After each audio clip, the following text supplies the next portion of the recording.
Bola Wagbe. Until new people will stop. Until new people will deviate from it before we leave you people. If you did, I'm not deviate you all. We done what do I tell with social media? We done what do I with social media? When woman summit, maybe I will. There is a review wagmo, mo bogbuwa. I hope do clear what don't we yes. The social media for team me be a kind of one in my.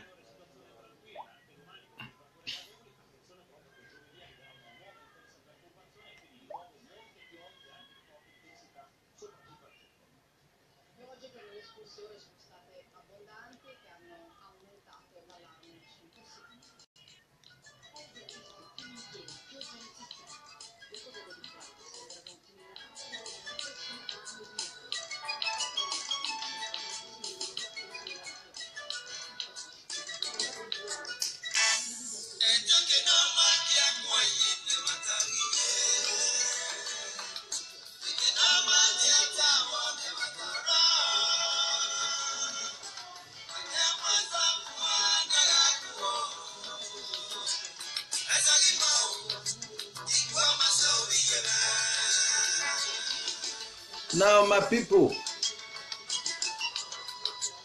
good afternoon. I do not say I write the topic of this program. I mean, they call a program, so I be not the doing a program, not the program that they do. I took on see as I take on my show. So, the topic when I write for there, I say the ignorantic of Nigerians on social media must stop. Una go stop am. Una go stop am. Lie una dey talk for social media. And una ignorant movement on social media must stop. Una go stop am. Ega the social media na mana ere. Ehi jama sunu geri ya.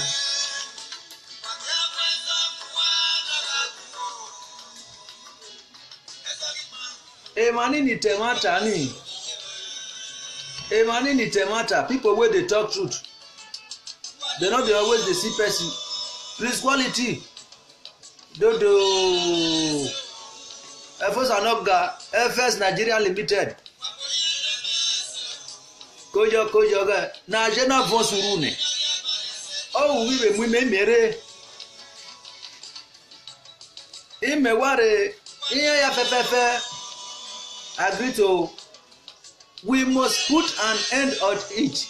Wa meditato by Igmo Yevani. Nigeria must stop the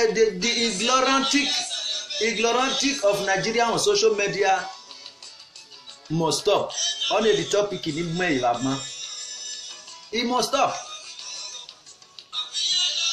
Everything everyone wallows.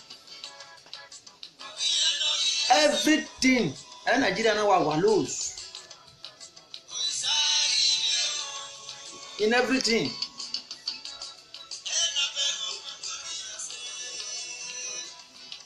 Oh, well, not well. Okay, well. Oh, well. If it's another well.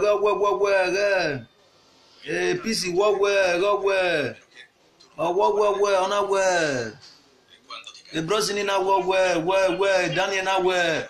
Oh, well. Oh, what when I want to bar? no wa wori akuri no wa wori abagbon abo oge na wa do po social media. So for that simple reason, you people must stop. You people must stop this social media. You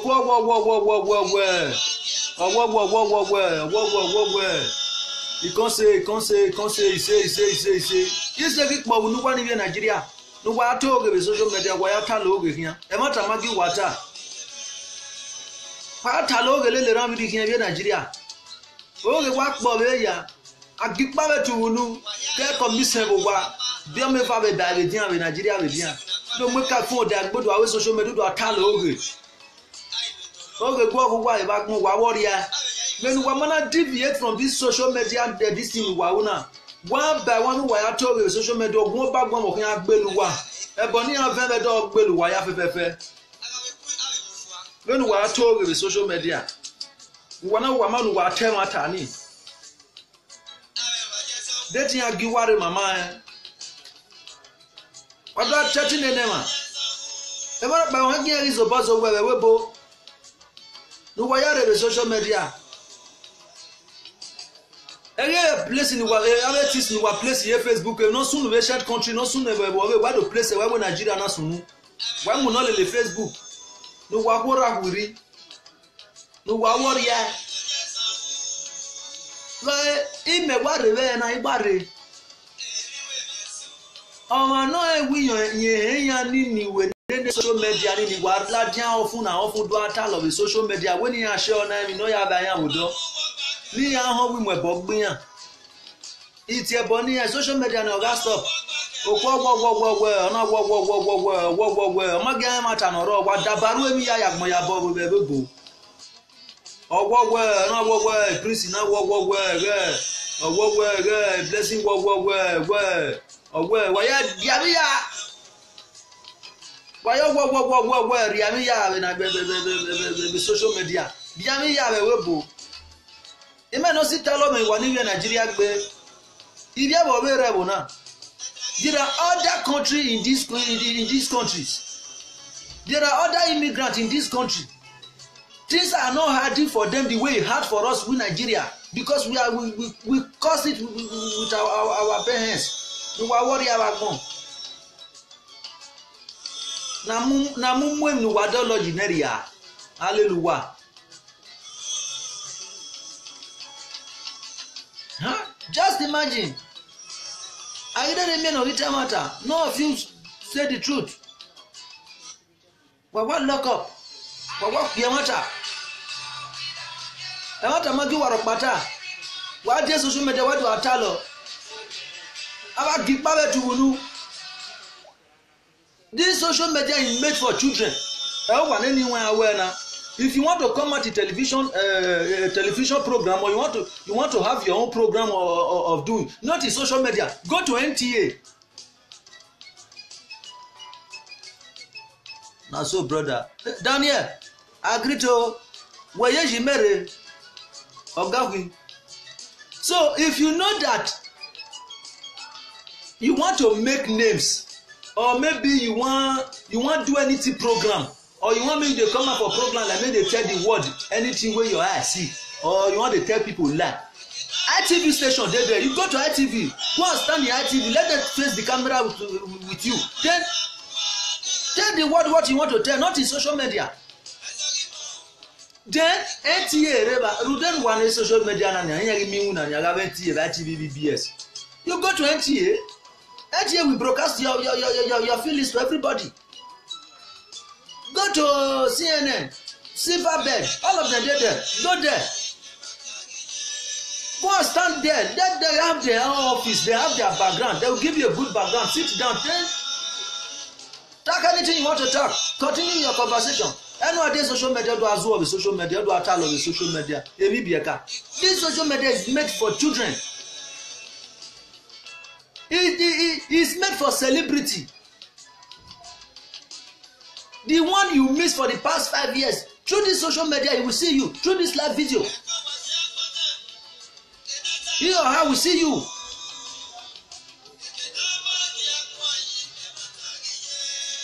They will know that yes, really you are alive. If you are a musician, you come out on live video like this, you perform your talent. People will know who you are. If you are an actor, you are a comedian, you come out in social media like this, then you perform for them. People will be happy. They will know you are. People will comment on it. Not the one you come to social media, do a tell of the social media, do a mere no, and then where you turn on here. Why you okay? What you have what the Baru ya Dadoga Moyabo? Amagi no here much about Amagi no use normal use and Amagi a Bokian we don't know now. What do you have? When the name of social media, women winner, one anyway, social media. You what?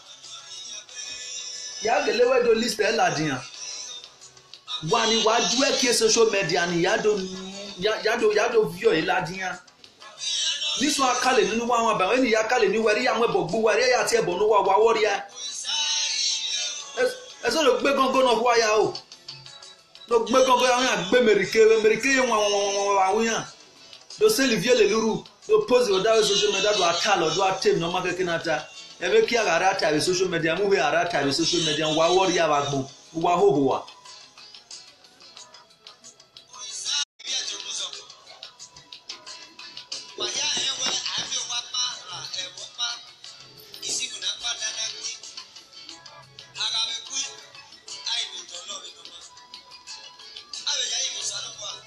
With that one, not stop. Oh, I read the story. If I bola work, be back more. Well, damn you. Mona see something. The movie.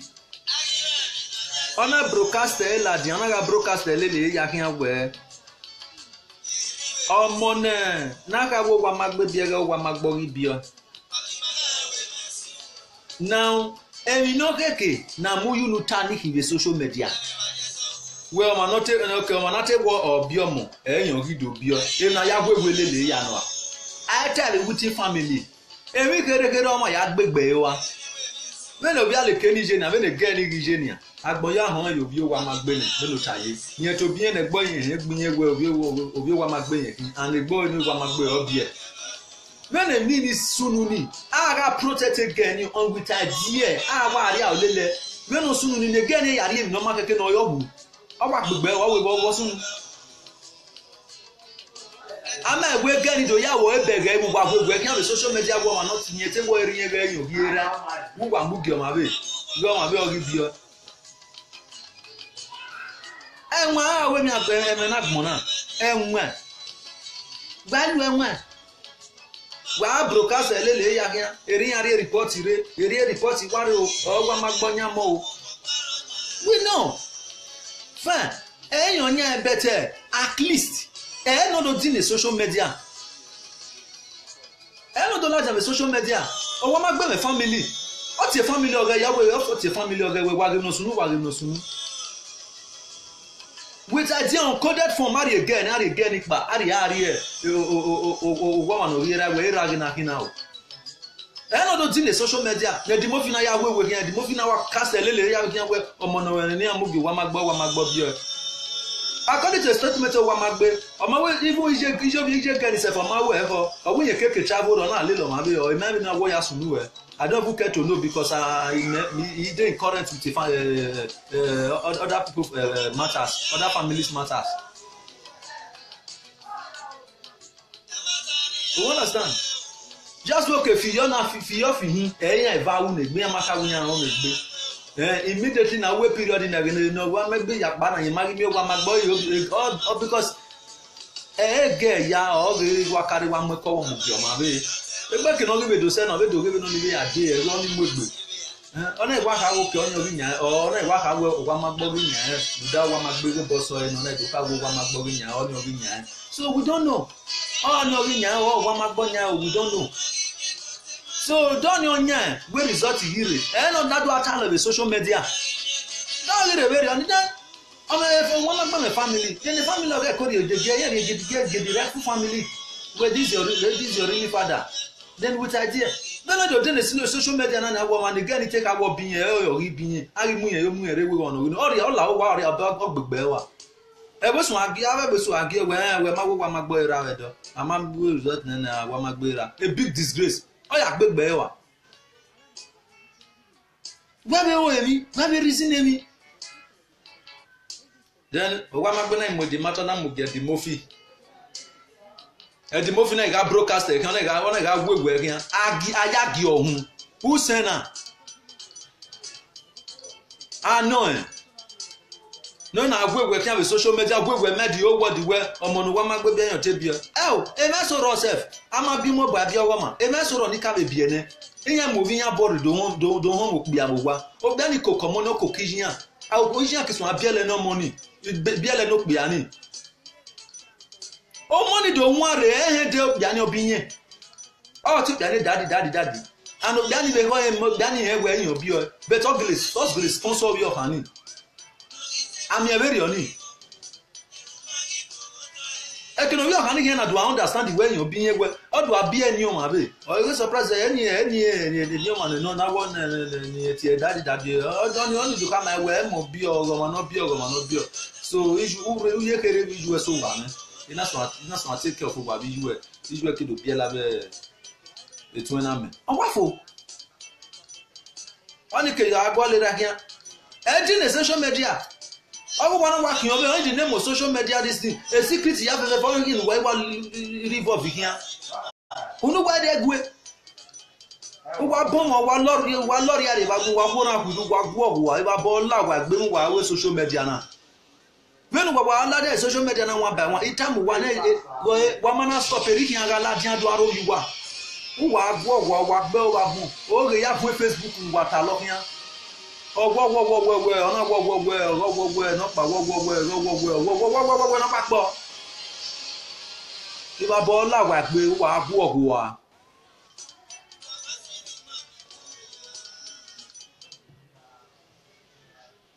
If we walk,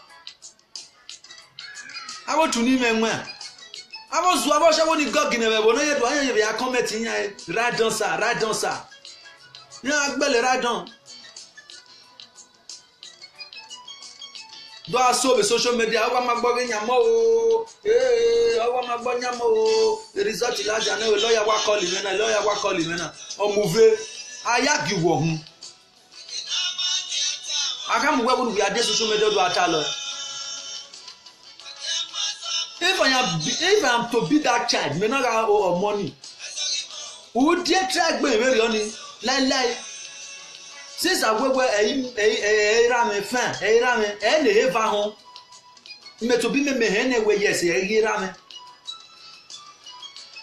Again, a eva home. We'll talk about our social media to a child woman. I will be a man, you'll be a man. Very result to that. Equal on me, who are bell like bone, or walking at boo, who are belukoshi, if I ball like way. Well, then woman not stop it.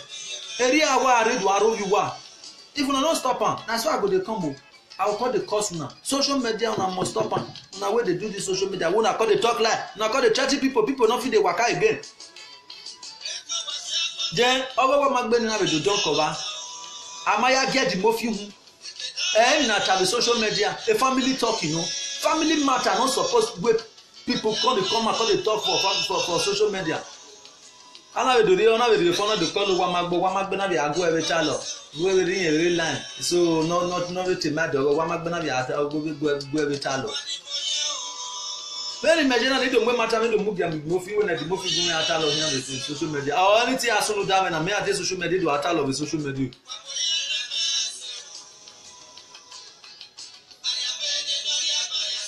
Huh?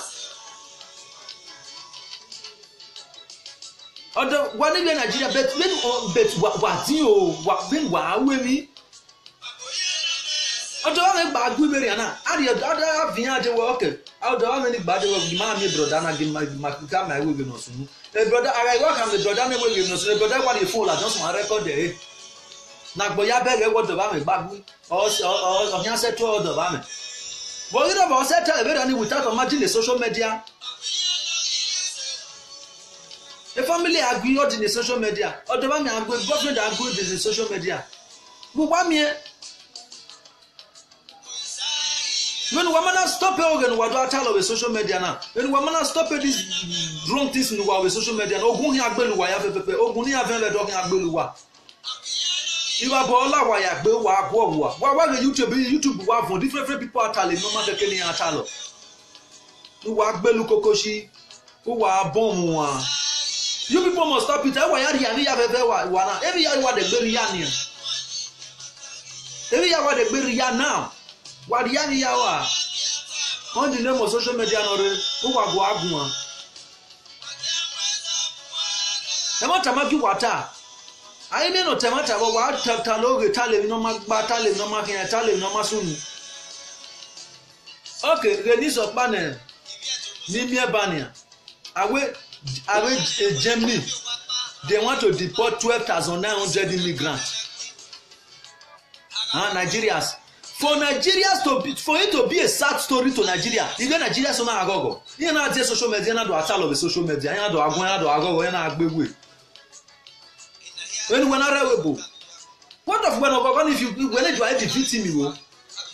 We are boliko ya ewo wawaze kiye tomatoes. Àwọn tí ma pa owo kan na ebo mo ga aye. Be na wa gwan na okin abe abokoko de twin abe ba ti ebi obo bi agric de twin. O kin no gbeso, o ri ti o fa fo wa. No veya me ve Nigeria we do see as Ogona. Odo vi of eva bia okaka Greek eva o vi me gbo we re na ko mu ja ipo hin here.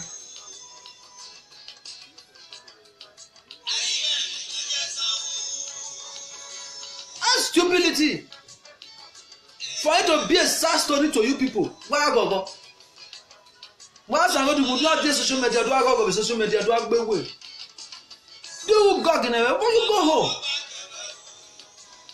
You go home. Free of charge, you are not have this available flight. Free of charge, no. I mean, you go where? You go home.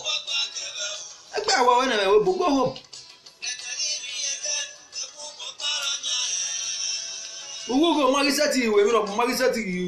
Because you are lazy.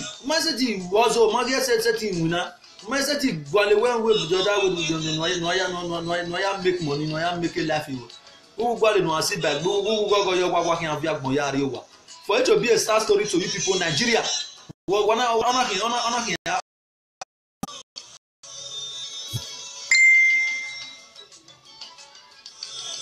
Please caller, don't call me on messenger. Don't call me on messenger. You can write a text message or you call me here if you have any contribution. If you want to contribute on this matter, then you can call through this place. Please don't call my messenger. Don't call me on messenger.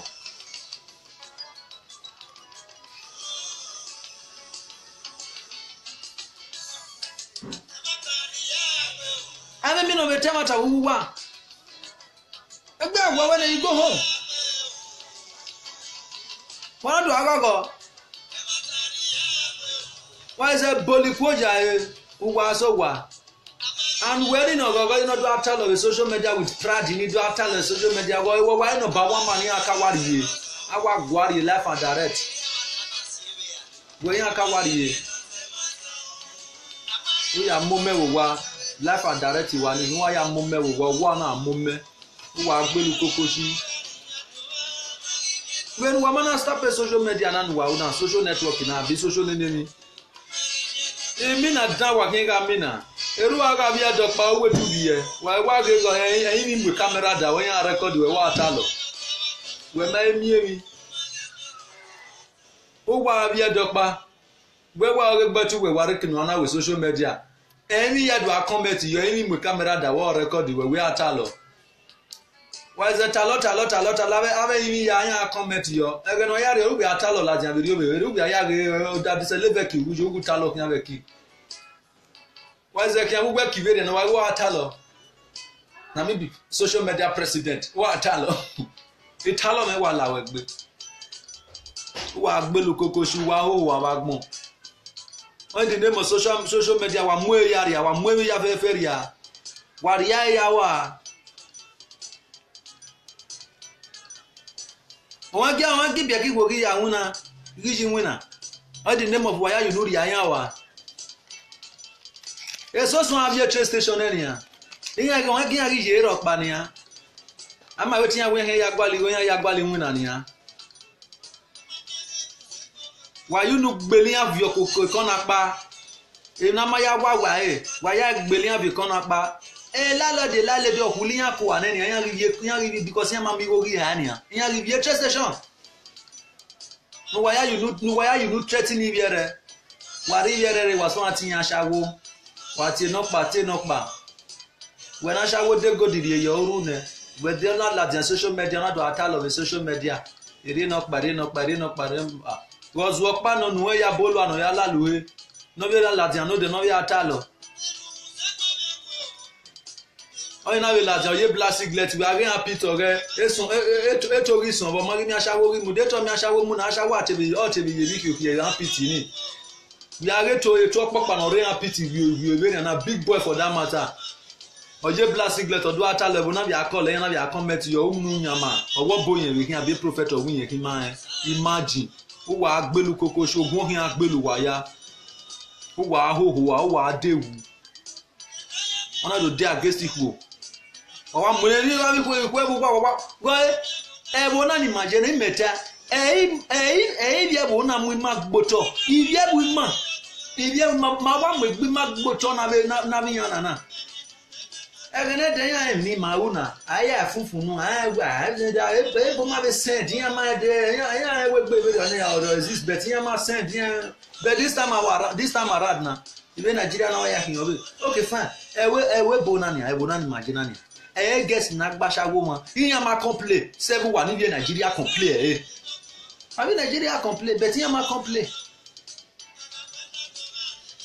ogbono mo gbona ya yu he gbashawo egun ewe gbegbe ni abi ya ti dey be anything o no be mi ebo so anu we anajo mi ari ko ya ni be ro word of na ya ka be gbashawo ne abu wa ni do ata lo be social media no ogun wa ka be gbashawo ne ya ti testify ogun wa ka gbashawo ne beto bielenu wa obuwa live eyeje since wa do amuni ne bia shawori aba shawori ya ni wa amu ebe ko gwe wa meri opo wa amu ebe ko gwe ri obokun wa shawobe no live wa eyeje ereti no wa ya we fia wa here go bia be wa gwari oboko ya bo le fia be u oto no bia do tu obugbo na akwa we betun ereti no yo bokun we bere na ebe ri na go eri ni no we woto la wi hu na imi ege na no ri yan gbashawo ni oyero ofan gbe emi ni awa be don wa be je ki anya wo kan wo wa bu odo la oyi because ashawo no e live e wa eje what matter no dey talk truth ebi ya fefe na ne man kare bo na wa ru coded form yana do bo wa do dimoti na do zagun no my family ya fefe omagi wa hando wa ni bi eka ni wada ware na oni da wasun na wa mario bole lo ni o wa na wa ranu a ihu ebe to oge this social media na ihu to oge bo go kin yan gbe o beti yan to oge bo ipe wa ta lo oge egene de be gi me ihu e mete won water o aproko o ta lo o to oge egene ipe ya wa to oge ipe ta lo so wo be gi me ipe o wa lere be ri na o pe won amu ro to o ige gbon fo ne o gbon fo ne de ogbe o igbe de o ma be gba is o gbon fo ne o pa si a beta ge na o ko ni ke wa teva ya ti si ya te 20 ni ya te 100 ni iye wo ni gbe ya ta lo ani ye do lege nyabe na okuo iye ga be na ipe ya me ka mu wa na imagine o wa agbelu koko sogun hin agbelu wa ya wa wori ebo ni aven be do hin agbelu wa because ebo ni aven be do na ma wan no hin agbe ni ama e no ku wa no re wa hin ya save no ku wa he ladiyan o wa agbe o we no ku ogin no ri ladiyan be social media do ata lo oge o do atem na we mami ogun hin agbo e Why you won't be a who and why you won't be a walk?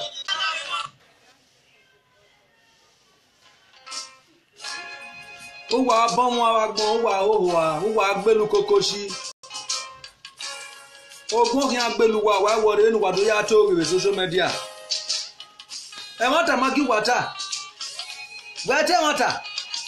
Ẹ má gbọ́n àròtọ́ lu wà tà wà tà. Wà tó tà lọ rèé social media wà gbọ́ wà ìwà bọ́ là wà gbé. Gbọ́dọ̀ gbẹ́dọ̀ àtà lọ. Anybody.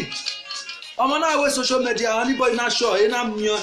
Kena show egun o kena ni ni no tale nene me o ebo ya fi wa fefe wa gbelu kokoshi ba bo la wa gbe wa hoho wa o ri me de we as a network no ni wa na we television network and the movie television any network. Social media is made for people who have jollification. Is made for celebrity. To see your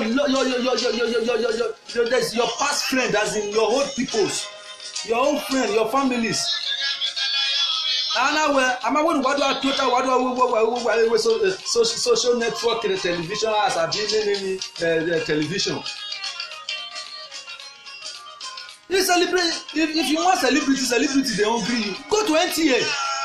Go talk for NTA. ITV, they're there, EBS, they're there. We have silver bed. Go there. Go and talk.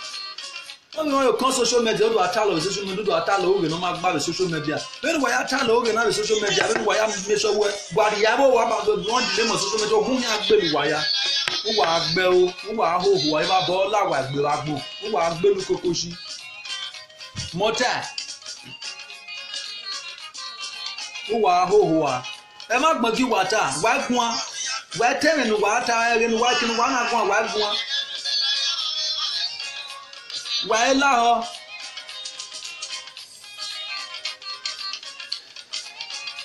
They say they want to deport 12,000 people, 12,000 immigrants. It's supposed to be a sad story. All a sad story. Agboya Agboya respected dignity of him. Oh, one from wa fi boda do wa agbe wa agogo. Who why go you? Go Gina, Bulgaria one. Free flight or what? You go home. Let who want to work. Let who want to hustle. Let who want to make money. Let who want to stay. And you're going more than already. Some of our tough ministers in this country, they are fighting for us, for we immigrants to stay here. The you Nigerians, Nigerians ni mama ni yere camping one you are married na akwe wa me na akwe wa na akbekia happy to wire yale lu wa kian why that social media why you be singlet net we happy to emi afofo we happy to we that on social media do atal on social media that everybody must go home. Yes, now so they just don't where our leader is trying. Which of una leader try ogun okin agbo we o wa bon o wa hoho ó wà gbelu kokoshi ogun ogbelu wa mi o ma no iwari medi no wa na we kon apa wa no medi wa this social media wa do pump here we social media era mo ta owo mo no we ye we gba na gbe era mo ta owo mo no we ye we gba na gbe wa we ni ana gbo ó wà gbelu kokoshi wa bon ó wà hoho wa iba bo la wa gbe wa gbon God go punish all of you now as na tell come out for social media for the talk. Now God will punish all of you. Now the grace.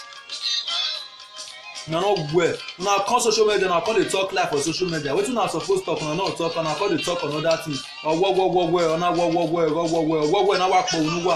Nu wa bomb. Nu wa gbelu kokoshi. Nu wa hoho.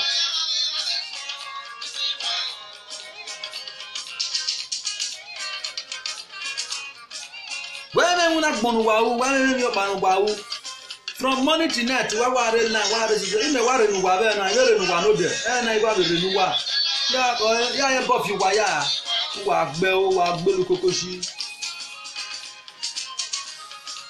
Nigeria, you people must stop social media. If you see my topic over there, I said the ignorantic of Nigeria on social media must stop. So that na ignorant. Una must stop am for social media. That's what they do. If una just stop am, me sef, una no worry, I go still stop my own.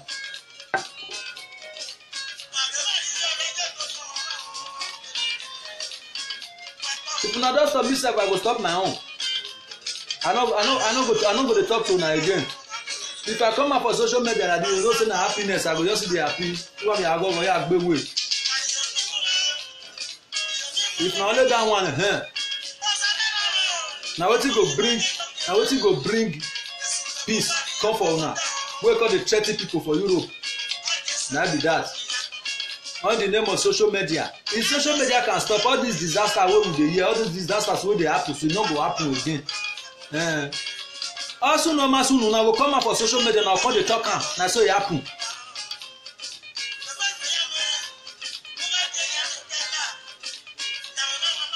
We bought money and move a train station and better now. Innocent a boy living. Innocent person. I heard the boy be.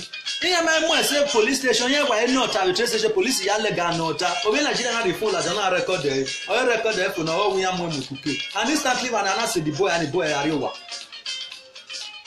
Instantly Lani Anna say boy ni agmaya ge. Anna say boy ni. E boy na you move there train na run like train no hian la. Ona pa. You na control document of every affair. Normal control here wa no normal control. Police yana wa lega ru down na black ni yana wa lega yana control do we. Ya we boge lega na wa control na ka na no back. No here ona ba. Obi Nigeria na wa de social media na do atalo social media na do atalo na do post there your Facebook. Where yamu the boy mekuke. Look at what Nigeria people are doing in Europe. Look at the way they are misbehaving themselves. Look at what they are doing. They have caught this one with a drug. Imagine. Who say you? Who ask you? Who wa agbelu koko shiva bola wa gbe wa to with social media. Ogun kin agbelu wa. Ogwa agbelu wa ya fefefe wa hoho wa. Ogwa no denya ba no obi kin agwo wa ya. Wa lo wa ni gbera wa wulo.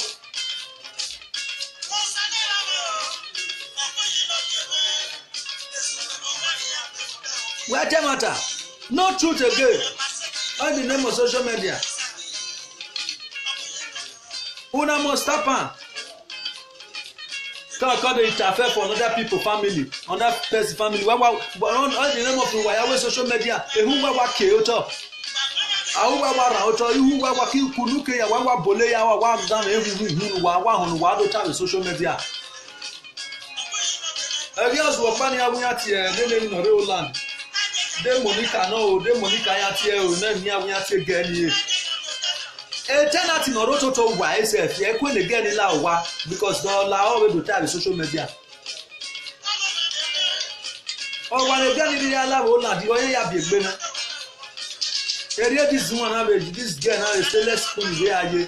Academy select school ke do atemata now. The sellers came to attend what the sellers got to the adware. I'm going to tell you, I'll let the sellers. When I get away about that with sellers, never allow them social media. Huh? What you hear back? You hear what the name of who are those social media? Me, I'm here when ladder social media do tell me now. Oh, we saw we must do tell the social media make way la mowa. No, don't hear me matter. Me, I'm here with them make you wo.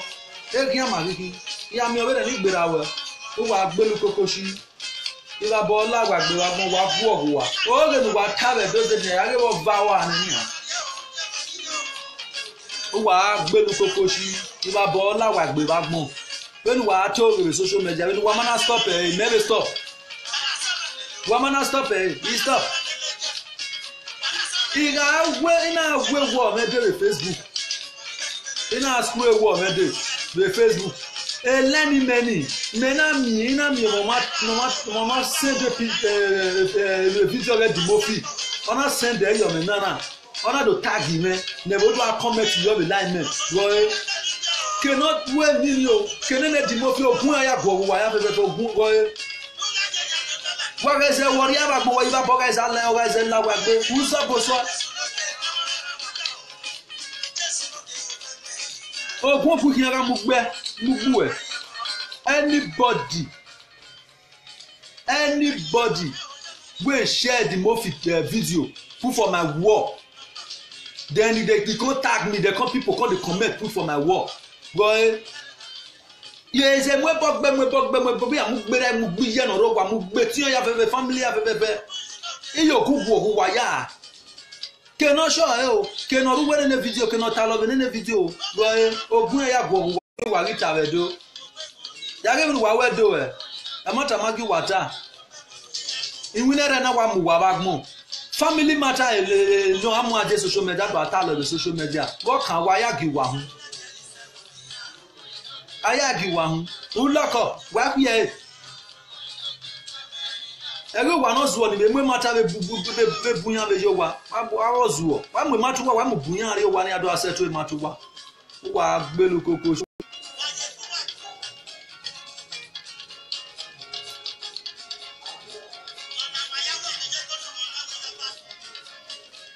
Wa gbelu kokoji wa bola wa gbe wa gbon be nana mi ewe wa ma stop social media now. You people must stop it. Emi down wa talo social media, emi down wa social media wa stop to wa ya gbo badole bo yi. So eman ni yan gbo badole do yi. Unu yan ya to bi yan pass face to face. Ari egbo yen ise egbo yen fi gbo te baba atokpe baba lawo re ni ma ori ni ma gwa lore ni ma kian baba lao ma o ni ma we ni ma ya gwe do lo te we manage face to face verbally gunu enu do atu wa do atalo social media wa italo ni wa do ri ore dai wa do atalo ore no ma gba wa do atalo ore no ma fian azenu wa egbelu wa iwagun wa mi aro pa no re kan pa no re mad ni wa wo me ri agmo ri agbo kin go wa fuck if anyone fuck with me na me dey talk and that person wey dey give you mad I fit go down that one for us me tell you say I pass you ozwo pa were ni imem no one guy pa no bi ari mad ni we yes agba wa bi amuhe guy ni bere ni Rude guy the boy na me no press me no look down me no katikati especially when the boy agba here edoga wa se me na press wa se me lu wa se me anyhow e fun ga gba wa se me bo mi ai igo hero ga gun mi ai anything no ri agun yan do disan mi yan kin bata o ni total auto ori se turn ni me e do no mess with him e made high ma we gbe egun go see a present again only no what imagine any no well yes on on here ka ekini ni efian na ni ina asie pagbe baga is a labi a wo iye to bi me gigi gbu bi ni iye to bi na do ha oriye ona le iye to bi na la kaka ni me na ti do gbega na o se ton ni ti yen wa wu tada go me ka ati Nigeria bo ni ami me e pardon mo ti me pardon mo pa wa to gbe o domo o wa mi pardon mo ti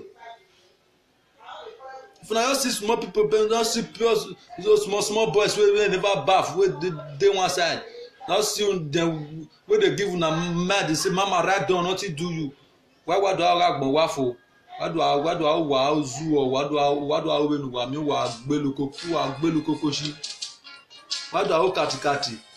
Well, fuck with me. I fell leave that one. I fell leave you first. I got most down where they give you mind. Be anything where that one be. I felt your president fell go most down. When I most down before I start to play you. Wa bon wa ho wa. Wa ni reme na ka o. Yen wa ni reme na wa ma so be ro no ma like matter o. So wa ni wa mo wa gi me na e me ka o.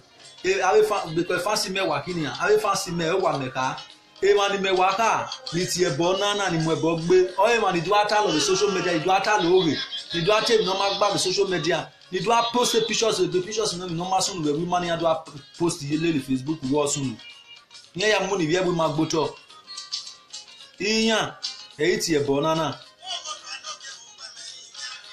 ogwe muti a kon apa ogwa le no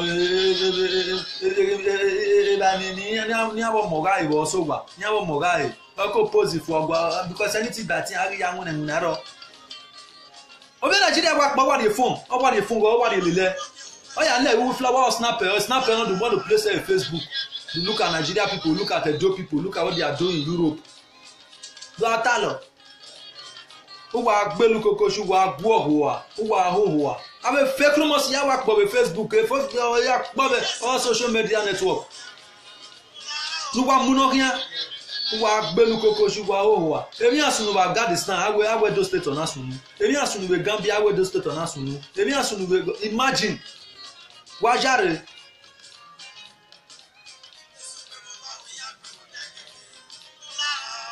awe Muslim ibe a Christian yagbina. They were fighting in not in Benin. If you agbo kan ya we do state yan agbina and we shegbe we ba masun we do state amami Muslim no ga gule li Christian agbina we do state o wa gbelu koko si ba bo la wa gbe wa gbon wa towe o wa ho. They want to deport 12,900 immigrants. No, yeah, it's a story. No one who respected Buwan, who are quack, who are Buwale, one of social media, one of the Agogo with social media, way, young with free flights, you told me, with him, has one deport now. Who are Beluko Koshi, who are Ho, our mom. A dogging I had Diam when near in Wamaman and Wadole and a dogging and Maria, you are bo. Who walking at Belu, why FFF. When we are talking with social media, we go here Beluwa. Ogen wa tell of social media or the yami one or the yami one. Eya fena wa pirina, eya yanini. Eya pirinia, ogen wa tell social media. Wa ho. Even wa do wa my vovo ya my vovo fu. Or my vovo marok wa ma beg wa ko do we. All the name of social media no la dianania. Wa ya fe when I got din egbu wa social media. We bought banner. The Demofi win I am Muyania. A boy in the Agua, you'll be going with YouTube, no day.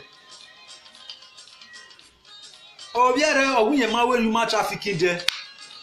Or we a man with drug, they shore or be a wow. A shore or be a rew. I can't do me one of the Dame or walk pan away where Ogoni odo we winare una normal work you know or oni we ya do that the boy mo boy na be TV mi e be azeze kwana akedo mi we e boy ni be do ke do bi gani ke do bi na the boy na ya ba na ko do mo life ni na ko aye life kiana e di mo fi ya mu ye ga wa you matter fi no in the name of hatred baba ye hatred di ya mi ya wa e boy ni vie bogun be social media be bogun no de oni e ma li soto Everyone if you are ma okpa ma eva you ma we boy je you ma be na we ona wa mu na mukun then we na social media we na do attack on social media do correct with social media wo wa gbelu kokoshi ogun hin agbelu wa ya wo wa hohoa bi ba bo la wa gbe wa gbon e no ku wa no ru wa ya ha se no ku wa uhe la dia wo wa gbe o wa ba social media na no wa u mo na no stop am imere nu wa iwa de nu wa yes ye bob you why do ban why do stop it because mama beg me and wa bring out of it doesn't make sense anything sense in maladian wo ogun kin agbo e o wa na do la da baba mo mi yese o baba mo mi yese o ba ni eta me baba se ni baba ya de nu gba se gbo na ha me baba e nu ta lo be social media man irogwa Eman iroba.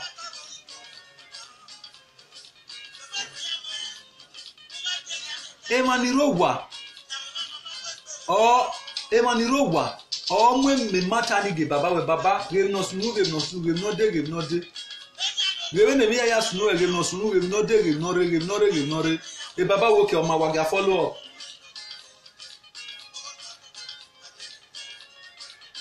Anyway, Tani, Baba hon. Daba no be on atwela mogun. Who know you? Why you say va I want to reach there. Onwa giwe se fense guani. We no so go get bad man. We no ya Bible. Abu we ma dan all like policy ba. E get ba we ese ukamuka la we gbe. E get we kian ese wo agu. Onwa gbe la we guani. Talo we we we nínú gba no je we akino ro nu talo gbe fún wa we ba E de ni ado ye police arrest when you would disturb me anya no road ku.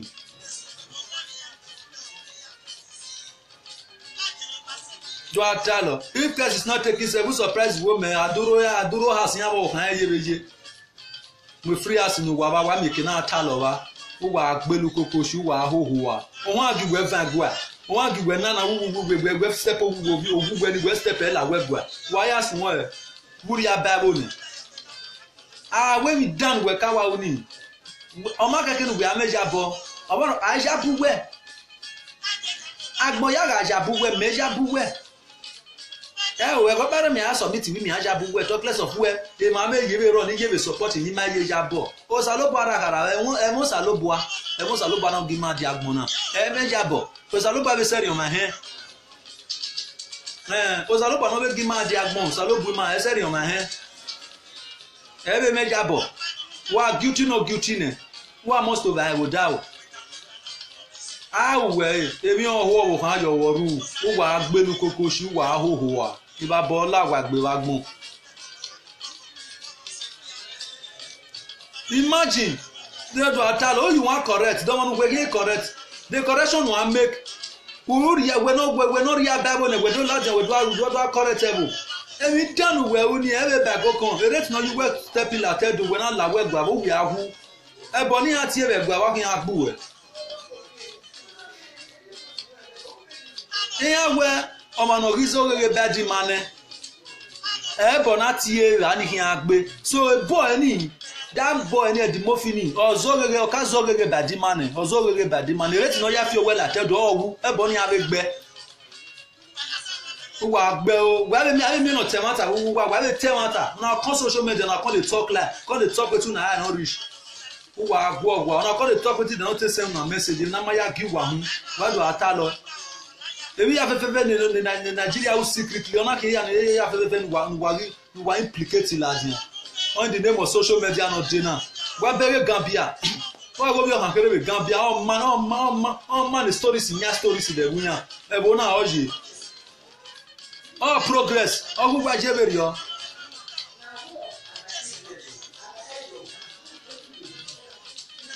is progress they are progressing ya give Ghana they are progressing.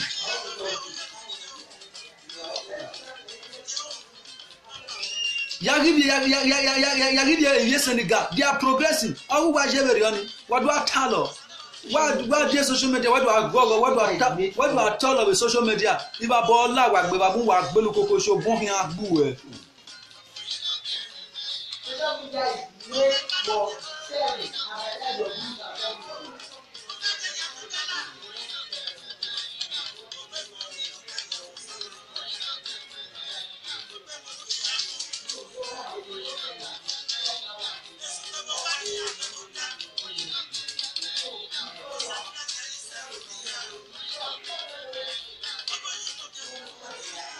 Where temata?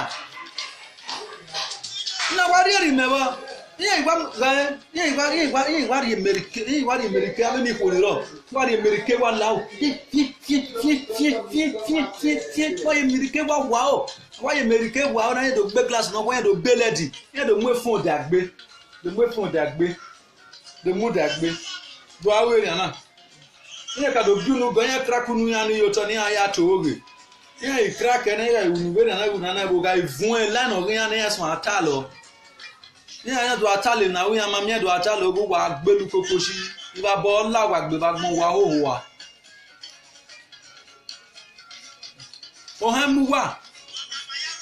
O wa hoho wa, okwa ogbelu wa, ofia ogbelu wa. When we talk with social media, what tell now wa mami. Oni ke ga wa te fa mo baba heru mene o ni time baba hon. Agbera comment ba wese pa wa talk wese wa ya gbelu kokoshi. Ka we gbelu wese ka we gbelu. Emi no me de gbe ijo wa.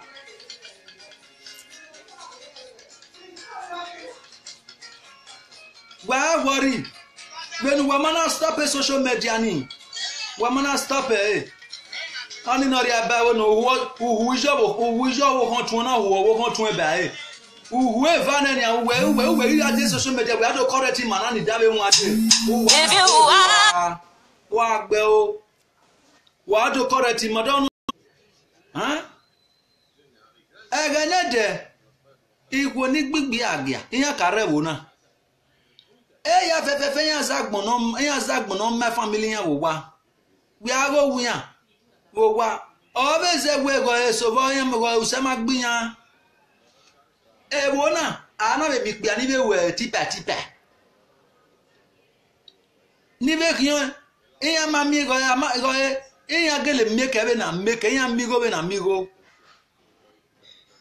eyan ma me na narrative bo agade social media wala jana wona waso atalo even na we no wado o ma di mo fi managila dia be human trafficking. All Amaladian with human trafficking. All of the Abashawo, Amaladian Lashawo, all of them with single mother. Amaladian single mother, all of them with Shentro. Amaladian with Shentro, all of them with Sharoti. Area Shalibran Beshentro, area will leak Beshentro, area Walak Beshentro, area with human trafficking, area will not all come when I'm Masomanihin. Ama come when. Iya masewe ne amasewe ne asua ne ugbe ne amawode enu do anan ya gweri zo gege badima ne wedu atalo benu wa ya to gebe social media ogun kin agbelu wa uwa hoho wa iba bola wa gbe ogwa eno tenya ba no bi ogwo wa so wa la wa efa wa ogbe ogwa gbe bo oga we baba yen mi yen ne baba yen mi yen ne Evani rogwa oya gbe maka me baba we baba ge ni magwaloge no sunu baba na we na kare ho ebe nu gweje ogomade baba ye ye fo sugwe aye ari a nu gweta yi ebe nu wase ni beni yage we ni e servant baba be guaba e servant upgrade igbe na yan ni polo e we are tinya very na we ata anye je send we ama we boy baba face to face ya ka me baba we face ni we kin ga je we na so gege badi man e face ni we kin ga je wa de mu aroto wa gbelu kokoshi wa gwo wa bom wa awetu we make de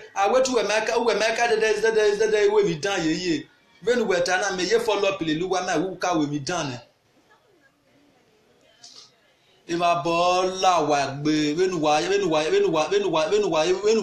do ya mu ma gboto be social media emi ga sunu wa Afghanistan if ya gbon do place there iyan we do state na sunu awe bo pa ho amere de kenokin e Gambia if ya do state na do sun na snap the picture yan do mu ye Facebook ayi goga yan do snap the video na mu ye Facebook ayi ga hin le ni ayi ga tania English or Yamade for Nigeria at all. Yamade has English at all. But I went to state on us. Imagine. Ekwemuwa.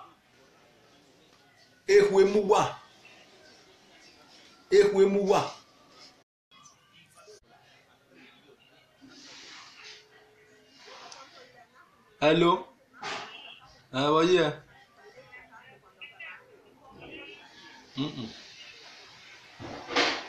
Who are you? Irowa.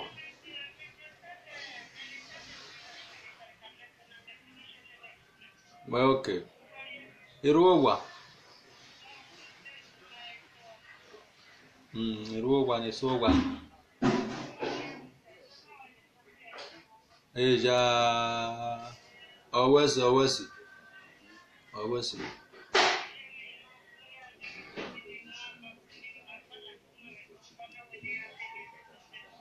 Yes. Okay. Always. Ama. Yeah, wait 2 weeks. Yeah, wait 2 weeks. Yeah, was a Romane.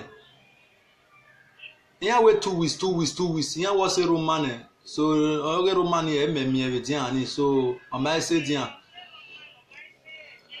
Oh. Come on. E boy very soon now we say Milan. So from Milan, I go for Bulgaria. I will from Bulgaria. I will visit Genova. No, not all. We no late. So funny, you say Genova. Gbewa wo me. Yeah, material Itacity. Even digital league. Even digital league. Itacity and worry. So okay now, ma.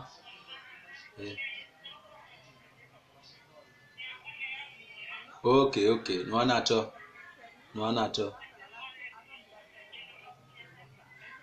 Okay.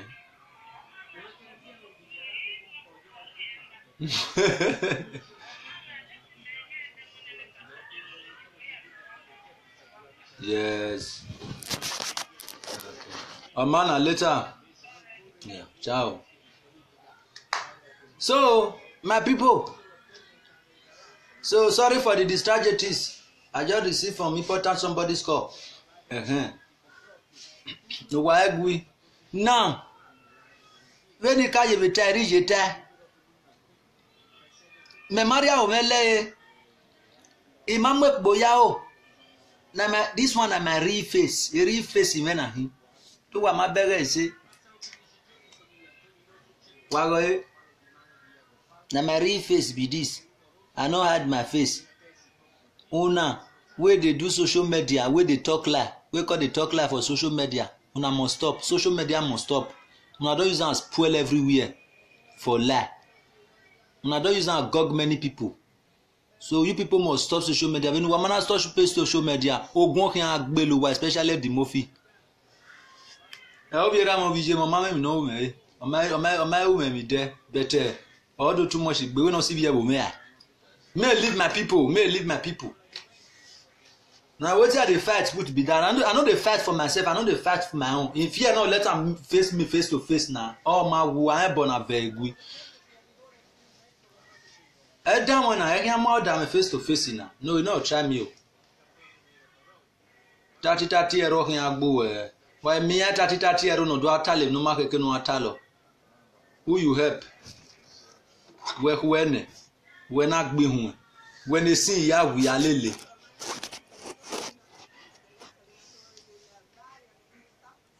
Idiot. Uzo gege badi mano do alade social media do atalo. Who want to be implicated by people so na via time we no want to be do tala diana or messi hin herio de na so na ya ku ye ko we no want to be we wa do tala na na ajabo na ajabo na ajabo wa te wa ta ibi edo ajabo ni wa gbe o wa gbe lu kokoshi wa bon wa ri o ma yi we stop social media go Mona listen my viewers my next of coming. A new one is with social media. Yeah, dogman of your him. Yeah, one loud now, one by one. Here could dogman. My next of coming, taking a measure names. A name so where I measure. Then I am measuring names in area. Erio Guaya de Hua by. Erio Guaya daily Hua. Erio Guaya daily Hua. Then I am measure one is with social media. Ni watalo with social media. Ni tali no auya maseni begongo yao. Avole merike ege brother no jenene mi alaji ege ave jema no mwewi hu abeg help me cause them wala no dey leave that one for me. What is going on here? Okay, you know understand wetin dey come here. Me I explain wetin dey go on for here now. The title, because me no dey do my house as a social network. The title of this program, this my program, so our program again. I say the ignorantic of Nigeria people on social media must stop. You understand? Nigeria, in the name of this social media, Nigeria don't use and spoil everywhere. Everybody don't confuse. So they too they talk lie. Lie too much for social media. So Nigeria must stop this social media of a thing where they do so. If they not stop and Ogun go kill all of them one by one. Now what revenge and do amwe bogbiya ya fefefe ni ya talo with social media. So Mary, I think you don't hear the You don't hear what they go on so. Now the matter where they go on, now be that so. So una where they come they talk live for social media, ogun hin agbelu waya. I go come write una names. A judgment of Uwa Warobi men. I go come write una names. Ido many ya fefe I come write now so na the craze for social media. I was what? See one goes work man obi agbon we no there. We are go na ye black singlet egwe. Ona ladiyan. Ori ladin we are go ri ten happy mu we are talk pop na ri happy to go ye hian. Emi no fast lo le unwene to no ro happy. All gonna get more like not to azu or not to atalo. Na so Ashago go stop. Na so they go kill Ashago with the Europe. They go deport Ashago with the Europe. They go Ashago the name you. Many people to the do Ashago. They do this now. Oh, go here agbu. Who say no so ko gbigbe agia. Oga su weni no taloni no guani. E moto aru na ya mome. When not they talk truth. Una not they talk truth. Adu atalo. Dear social media do atalo. Agipare tu unu. Dey to where me say who we make chance ya friend Ashago no wedo ade after na happy to when it has a to no rock wane. Oh wi fe wa mose uzo bunu a onu ya veve bolu ya bararara na ya bunu ya munu ruruhe.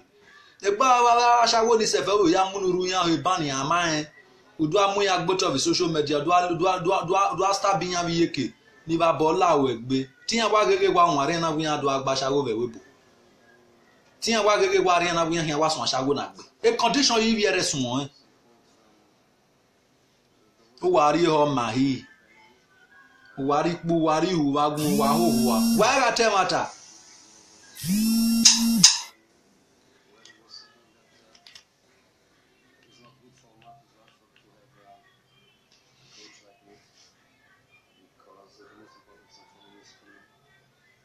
Hello.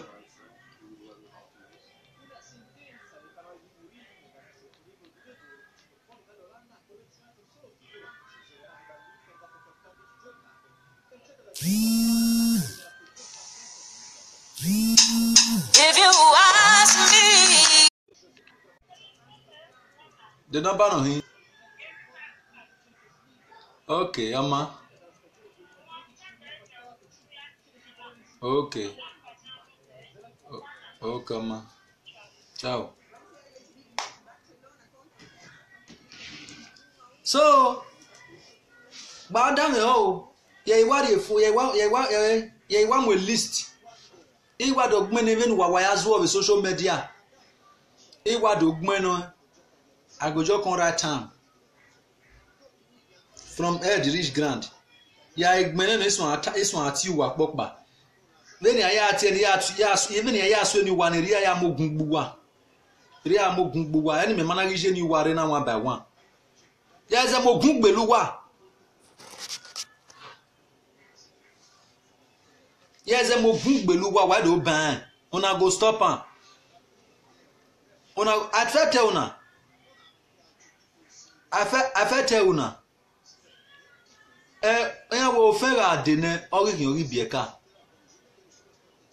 Enyene mo bi iri e bieka ya o. I tell una.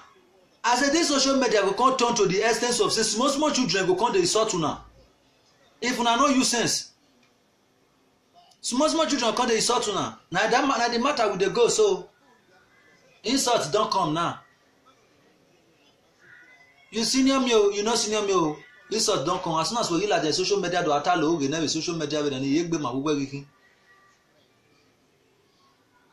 So wa beg anywhere insult is one adenenia. For my own thinking, all the name of social media na wa ya mo emi yari a ewebo. Why you go ya? Where did you go? Where you go? Where you win? Why you go ya? Why you go ya? So for that simple reason, social media must stop. You people must stop it. Leave social media for the kids. Let the kids play with it. If you want to come out in a show, you want to celebrate any show, you want to advertise yourself into a show. You go to ITV. Go to ITV, go to NTA, Go to Silverbed. Go to AIT. All those are television networks. Place yourself there.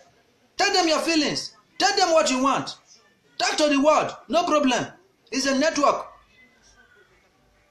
It's a television network. Soap opera. That's what we call soap opera. Go there. Go and talk. I don't wait for that. What do I tell her? That tell her what? The family matter ke ya ve ya no wa tell her social media. We are family matter mo ari TV ya tell her TV ya. When we work with the media no. You carry boyfriend and girlfriend matter now. You carry a go at TV, you go to talk for TV, they go to record and they call the place for her. Maybe now they watch. They go do one. Again, why work belly of social media? Boyfriend and girlfriend go to fight. You will be the next neighbor for you to go separate fight. For you to say me you go separate them fight, me they not fight again. Me you go settle them one on one. We phone Latina. We compound the way. We phone down. We phone down. We record here. We belu kokoshi. Iba ball la ra we ruwa biju wa gbe. Iba ball la wa gbe wa gbon. Why record they know the place in Facebook? Who do mwela jam social media do atalo? Ogun kin agbu e. Ogun ogbelu wa ya fefefe n wa ya pe nu wa la jam social media, n wa ya tale nu wa re tale social media. Ogun kin agbelu wa. Social network is made for people who my miede.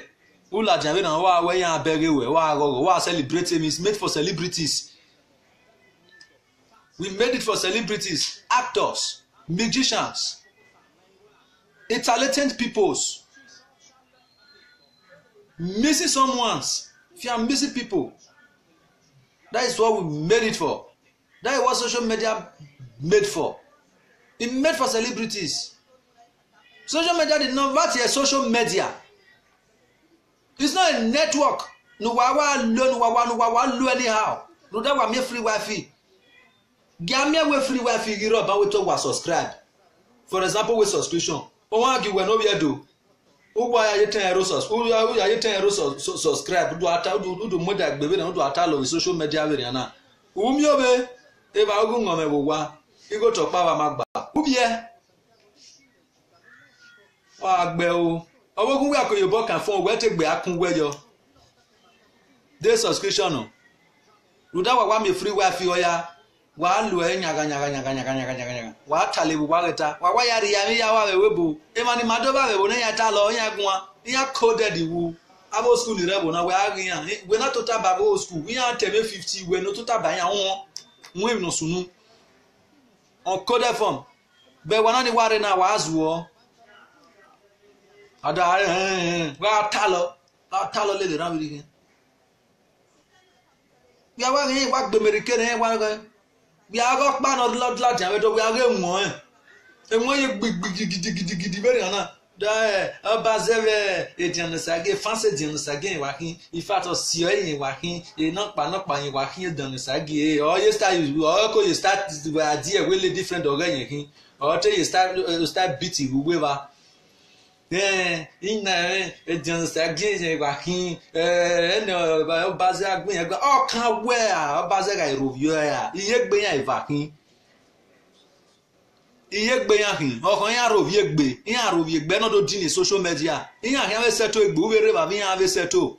O ma kan wen. E no concern you. No dey social media. No do amebo gbe obaze ogun ga gbo e o. E no pa ogun ga gbo e o. Egun ga gbo e o. Eru ga rovie Janusage o. Ogun kin agbo e. O wa we, argue we. Then no bazena we fancy bazena we at here. Janusage ogun ga gbo e no pa who you help this and this or what help better ma wa why they no say una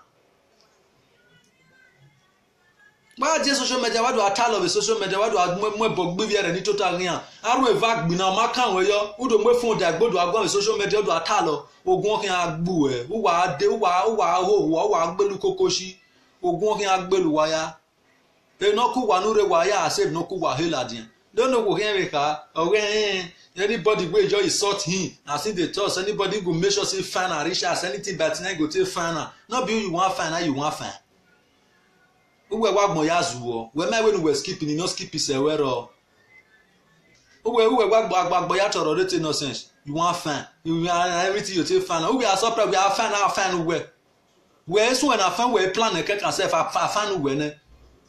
Another plan we plan we see this boy like this and want be and want do this one. Another plan we plan. Wa kidnap you we wa agbe wa fi an home. O ira o tun o wu e. Wa gbe lu kokoshi we my locate no we are this my locate we mi. Ya kian we nya lega we kon apa wa hoho wa. O han mu wa gbe wa gbon wa bon wa. Iba bola wa gbe wa do ata lo we social media ma gbon wa ata wa ata. Won ka we la de social media we re ni na gbe. E baba no re na wa e gi obi re ko we total no be enjoy tro ni here ne wa kesun aye ni tin disturb e. Obi re wa da wa live I wa na so calamity sit down na we webo. Ina wa gi obi re ko ka gba mesa won ne wa gi we total ne no ka we enjoy celebrate no ka we enjoy city ni no ye ni va ne. No way yes in here do what take away we down why we stop we down now wa ban no be we wa yes no good news so we yes near ya la me ya is yes is going better is going well anyway yes we dey gbe so awunya one dey gbe so talo social media one ga talo wa ma ge obi re total o me de total one ga talo bi obi re wa de me so wa wana wasun wa go ni aba gbe ne niyan we ka mu wa be ne wage baba ka be total ne wage boy wage ka be enjoy troni we ne no ka be total no be balance ne wa ke sun ni na ya no wa una oge no eyu wa mami o wa gbelu koko shi ba bola wa gbe wa gbon o wa ho wa owowo re ere jeno sa gena rovie ranomigo owowo ranomigo na rovie jeno sa ge owowo na rovie obaze owowo na rovie monica stainless give no na rovie aya ki wa hu wa gbe o wa gbon wa hoho wa iba bo la wa gbe social media mu wa ri ho mai wage when Ranomigo ga agenia Ranomigo was trying when we are social media again anything already how he always bring an evidence on area UK embassy vedo ansevani we don't want this kind of rubbish. They have to stop this rubbish they are doing. Those are Nigerian ambassadors. Yes, these are social. That is the kind of things we want on social media. Social media man. Why worry? Why even if I am was you was I even if I am when you were a doctor. Oh, why have you video? Why are you want a camera that will record you? We are going to comment to you. Before you know what to happen, you're surprised so many inside market you can't do. I mean, we are poor bolly, we are going to booking a poor bolly, we were around it. Bayaka, woman. If I ball la wag be, who are war. Every little time one of him at dinner now. Halfway, have it. Until Waga no ya so bien. Until Waga ya so bien. Wa gbelu kokoshi ogun kin agbelu wa no de nya ba no yo ogwo wa hun one by one. Abi idiot. Agidi gbiri no we nwe gegewe age mu e. Oso gbe no we mo ni yo wa. Ono ya you know we kan girls ma. Ogun yin ere de no ere we no pa. Wa gbe message again na wa reply we. Ogun kin agbo egba wa we ni. Wa ho wa we ni we nwuna. Ugbewu dikpigo ya vien no likpo ukpu we ne mu no viere ala loba ola lo ne ni awe fiere re fi wiri o ma ye no ri uni ya wa gwo ho do atalo no pa eri no pa when we tell me for example my way no say ma na me misunderstanding ya hia oni setu e mo hia bu e babalawo wo we me bi gwela jabo me niu ama bia ron pa no re phone la jan ba ni no record e yo hu if yan ho moto pomo here bu ya yin here we babalawo wo la o osunu no sunu la wo wo abeg no verse mo forget mo dey play dead do my mahin vari ye me una epa mo leave that one la wo wo. He's a merciful boy. Oh, okay. Bagbe. Wala no dey. Ogba. Anyway, we do that my boy egui. My boy egui. Then we no next opponent. No ye ho. Awe ma so who dey phone ladian. Usun arobi e me before ati ebo me we phone. Ibu yan gi ore ni a. Be ni agwalo ri agwalo. O we dey gbese fu e by fu e na tu we do level yi ni. Ma bege e wo we do level. Who wagu why did they give me on the name of social media? Ogun kin agbeluwa of ya agbeluwa e. Una know if you call get sense again because of social media. Ere via do ya we via donator severiana. We me no gbe 130 years or yeragbon ti today. O ma wa Redo State ni. Ogbe 130 years ogbe kin no yeragbon o ye gie. Ivi vie ifi lu gbegbe o ya mu mo gie. Eyato wana na wa biere na wa gulo tan wa ba wan wo se em wana gulo ruda wa gba mo yo wa uwazuo aru eva me misunderstanding nu werie phone we ti dure kini aye nu tie no pa we baba la wo ewe la nu we call no pa we la wo wa no wa ewe o una do rie phone la do na do de babo pabo den obokpa obonu we de ba ni gogo kian nu we ma de ba no ro ni nian nu we tie nu we de ba no pati e bona nian oni do ka wo ke yan giege na re ni ge na do yuja ni na no do tie boni na do dai fan so re no do ku de ne ba o ku de ne as for me for my own thinking for my own rogalities when yawe mi mori me pieces as that kind of happen Jonosage with Obaze they get misunderstanding. If for example say na me be Jonosage or na me be Obaze, as that fat fool come out come social media come dey talk, if I wan settle the issue na me go by myself go meet Jonosage say bros mo settle this matter mo leave quarrel mo no dey quarrel give me and you na one we be Benin we no fit dey quarrel. Abeg may you no vex anywhere where I for offend you no vex. If you even dey my position make I kneel down for I go kneel down bros no vex abeg. Na do mi ewe egbebere ni my own call we my boy egui we next door no we I am na make sure we working akweti my van we settle my van then we na do mo phone da gbo na do large and social media na do atalo na mo bogbo Obaze mega ebe no Obaze nije me ni agwale Jonosage ri agwale we no ko ni as I go find you as well fana igbe you are as you dey talk for social media when you wa mo bogbo me ni social media when you wa gon social media ni ya gbe you are wa ga ahun e phone we ariga call we wo wo wa o ni agbe won mu wa re ga take a risk we dey gbuwa mo na dey do something wa me nwa wa me nwa also no better na we Jonosage a debiri me misunderstanding. If that man can testify me no be o kan kere bi ni ta e tin aro pa din me o okay a debiri no pa din me bo ina re phone ina call we debiri ranomigo ami ranomigo ami eri ti e debiri ti e ten ina call ranomigo pardon mo o be mi aje owo ye say pardon mo domo sa domo la wo ohu wa be e boy na re Jonosage na la wo obi o kan kere Jonosage hin omo eno omo mo gagmo ya venu weje ni ori ma e we hin Jonosage ori ma e be no idolewo yan idolewo si oba idolewo wa vaje obi o kan kere o hin wo to to we ora wo wa bi ebe ko wa ha wo ya boya la wo baba ni baba la o that man can gba anu mo na go ask am he go tell you na mo to mo ko mo re phone e ma na wa call e la wo baba ni baba la o wa to pe di won la o baba la wo I beg on his behalf for peace to reign.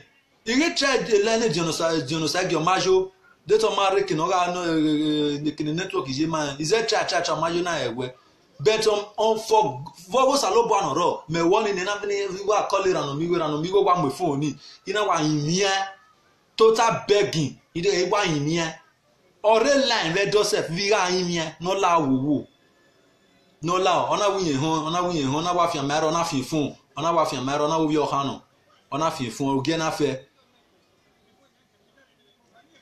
wena gikpa betu nu we moye gigi we vudu we ma reason egbe very no ma reason left and right we have a term ata wa to oge we ma reason on do la social media do ata lo do de ogbe gege opa against opa anu we ri aso ni o se yan kin wa kan. What are you talking? Two friends may misunderstanding. No, I have said to a what the backbaro yokba. I have a not social media, not do atalo.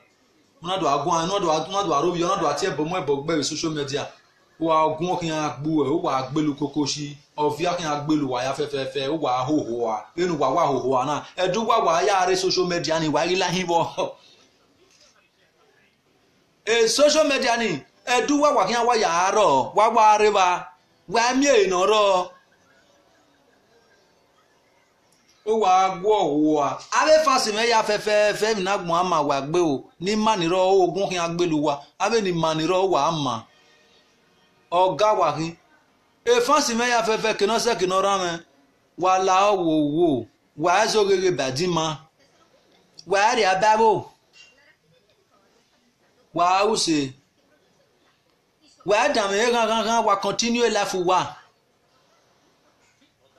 normal say wa be la jan na wa yagbon lo wa lu agbon ta lo agbon wi wa yagbon lo ro wa ro wi o emi mi hu o wa gbelu koko si ogun kin an gbelu wa ya fefefe o wa hoho wa when wa do ya to re social media so wa na we fancy me o wa ya na gbon ama wa gbe o wa yo pa ori manu wa ye va ori manu wa enu ware boy we boy afefe ya dinu de no manu wa o wa mi oku igbe wa mi oku imu edi mo figi mu wa hun ri a o ebe no wa se o obedi mo figi gba wa in Jesus name edi mo figi ati we gbe lo wa in Jesus name o wa mi hun obedi mo fi wa lo bedi mo fi fe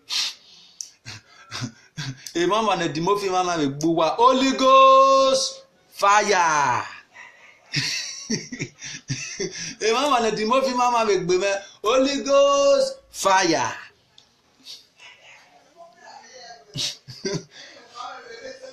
yes me gare church na ni medo cast su ni me na the Bible yi e di mo fi me aka asun ebugbe church me na wa ruwe church na wa we deliverance ni ma ya cast su no ro me gba ka cast o di mo fi ne e di mo fi me aka asun cast ni. So I fancy me have very wa ma o e di mo fi si if your body pon you wa ki o tate ero no mi wa be lani one by one wa e mi boya mi wa o wa mi go ya o wa mi agbon ya we mi o ma o wa ra be fancy me ya fe e be wa gba lo be bo ga so wa bo o iro wa gba lo ga so wa bo no ma o bed no bed mo fi la wa po o e mama ne di mo fi ri mama be gbo wa ya fe Holy Ghost fire o di mo fi ri mu wa do e ko ri ari mu wa deria every weapon fashioned against you every di mo fi weapon fashioned against you people my fans Holy Ghost fire back to sender now egege eregbe wa worry me I don't wait 4 days and 4 nights dry fasting and prayer no wa when wa ya cast em di mo fi yegbere unda e di mo fi ni a eri e o esu mas e di mo fi ne ari cast esu ni a e di mo fi ari cast wa cast esu wa cast di mo fi wa rian wa wesu wa do wa rian wesu wa mana mi esu wa vie mi ni wa vie oge di mo fi o we ne it's not really gbelu koko shiva bokin laigbe every weapon wa na me fancy many re wa ge me na every fashion everywhere the mofi weapon fashion against you people shall not prosper awa working it shall not work in Jesus name Holy Ghost fire awa no de nya ba no bokin agbe gbelu koko shi idiot all of una go stop am why you do tell of a social media do am we get befriend do wa wadu atalo zamu me girlfriend wa enebo wa ni roto to ni rodugun voste no waye ba wadu atale ya be social media wadu atale biyan wa ke o do se ga so obo de social media do ta wa ne betale tu man ne se egba ron pana so bo kokoko u de social media do ta wa ma no so body go magwennese ima bola wa gbe ebi asunu we country of wa mu do state wa we do state no ebi asunu we state of wa we do state no ile Pakistan ga we mi a we Nigeria we if Nigeria to be Pakistan we can we Nigeria well if Nigeria to be water I will look at Nigeria people look at what they are doing ebi asunu we Gambia my we do state on asunu ebi asunu we Afghanistan my we if Nigeria we if Gambia commit atrocity we bona my we Nigeria or commit mani we Nigeria to be my you my cast be my on the name of social media no rena wa tell of the social media team na wa man say when it wa tell of the social media no gun hin agbeluwa ya fefefe bi wa mana ban o wa kan ban social media wa ga ban o wa ma ba gbon o wa yo pa wo imanu wa ye va wo imanu wa mana ban social media da e yari ya ne on ligi ne wa lige ya wa yo re lige ya fefe wa ne wa mana ban social media no gun hin agbeluwa especially the movie the Oswani no win re UK the UK oye do land oye the UK oye abi Holland oye wa re won ye wudu oye gbagba no ga cast we do we ri yan agwale no ma we no dey lele me cast we no do cast me no na gbe o bagbon nwa ya hoho wa o wa ri o ma yi Iba bola wa gbe ogun kin agbeluwa nínú wa ya do social media o wa stop egi house work pan of Spain no re Paris ve Spain no we be cut igwo yin Africa shop Paris of France ogbe gugu friend o be cut ne of you are do ri ohwe o be cut o be no ri ba be dogun we Divinia abi ihwe boyfriend we yan sun na gbe yan lele gbe na oni ya fi hu are ni awewewe do gboro we store irin agoro iwe shikoti gboro we so na do atal of social media iba bola we gbe agio gbe no ya friend o le cut we ma go me nu amiewo anu to ya proud kedo ade we not dey happen you too much as ya we gbe you o iba bola wa gbe wa gbonu wa hoho wa amavie se na so bo ma ya si e o wa gwo o wa gbe o wa gbon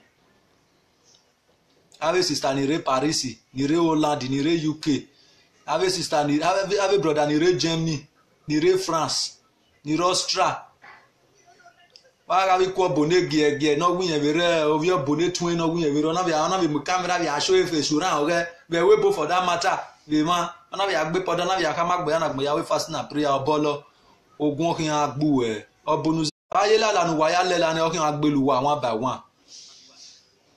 Why I tell matter? I need person who will come out on social media will tell me a reasonable word. He will say a reasonable word, not a matter of family interference, or a matter of area no bama we no ba. Work ba better. Oh, where the woman why they are not before that the woman etin malake the man. He was left for many years. Okay, when did that better? Oma. Oh, what bad? Alawa mudia koni no zuo. Ni na me phone die. Nene boy. Nene etin mate like ye one like for good 3 years or 4 years yan vayaku. One thing just that where ki ai wina egbe ipagbe. Osi eni na gbasi eni na ya le lo ma be. Ani nyana na hibe social media inyana do na be social media ni o wa gbelu kokoshi iba bo la wa gbe o wa gwo wa on the name of social media wa ya ri ya mi ya fefe wa adiya ya wa file ya wori e o wa ri o mai o wa hoho adene woro wa so my people ati wa hon eri wa ta se o ineru nu wa na ban a prayer point A prayer point e wari enu wana. Prayer point e wari enu wana. Every Edimorphic weapon fashioned against you, Holy Ghost fire.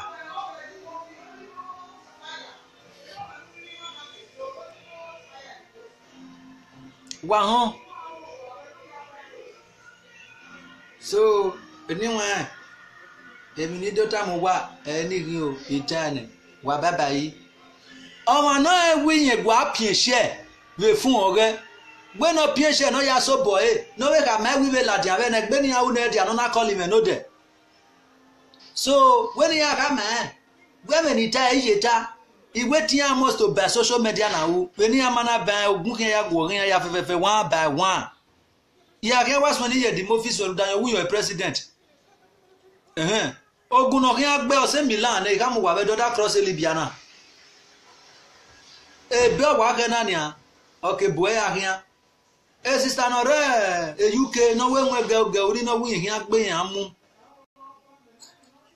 Sista ni àtúbẹ̀kẹ̀ bẹ̀lẹ̀ wùrùwùrù rí. Asan àyà gbẹ àìsẹ̀ gbẹ́gbẹ́gbẹ́ kọ́ ẹ̀ náà kọ́ àná lò sí làwẹ̀.